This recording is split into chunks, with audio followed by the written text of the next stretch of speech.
मुझे खून दो, मैं तुम्हें आज़ादी दूंगा। आप सभी ने ये नारा तो सुना ही होगा। ये नारा दिया था हम सबके प्यारे सुभाष चंद्र बोस जी ने।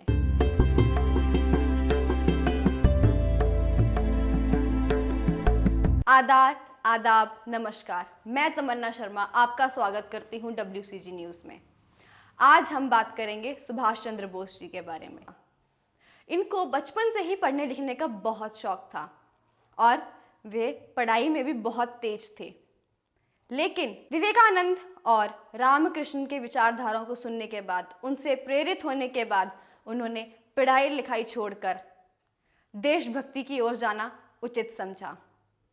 उनकी देशभक्ति का नमूना तो हमें तब देखने को मिला जब महाविद्यालय में उन्होंने अपने अध्यापक के विरोध में आवाज़ उठाई। और उन्होंने ऐसा इसलिए किया क्योंकि उनके अध्यापक ने भारत के खिलाफ अपशब्दों का प्रयोग किया था। उस समय भारत में ब्रिटिश सरकार का शासन था और सुभाष चंद्र बोस ब्रिटिश सरकार के खिलाफ थे और इसके लिए उन्होंने एक अखबार निकाली थी जिसका नाम था स्वराज। और उनकी मदद करने वाले थे चित्तरंजन राज, जो कि उस समय ब्रिटिश सरकार के खिलाफ खूब भड़कालू भाषण देते थे। 1923 में सुभाष चंद्र बोस ने ऑल इंडिया यूथ कांग्रेस में सदस्यता ली। फिर 1927 में उन्हें कांग्रेस में केंद्रीय सचिव का पद मिला। इसके बाद 1930 में वे यूरोप दौरे पर गए। वहाँ उन्होंने भारतीय सेना को और मजबूत बनाने के नए पैतरे सीखे। वहाँ पर उन्होंने एक किताब लिखी थी, द इंडियन स्ट्रगल, जिसको ब्रिटिश सरकार ने बैन कर दिया था। इसके बाद जब वे भारत लौटे तो उन्हें कांग्रेस का अध्यक्ष बना दिया गया।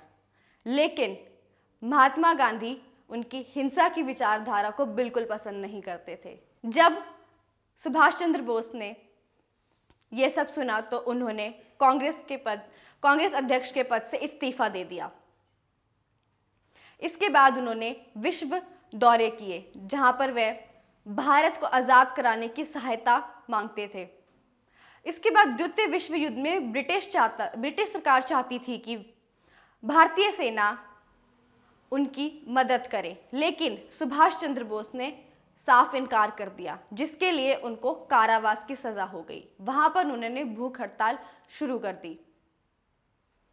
फिर ब्रिटिश सरकार को उनको 7वें दिन रिहा करना पड़ा, लेकिन उनको CID की निगरानी में रखा गया। इसके बाद सुभाष चंद्र बोस जर्मनी गए।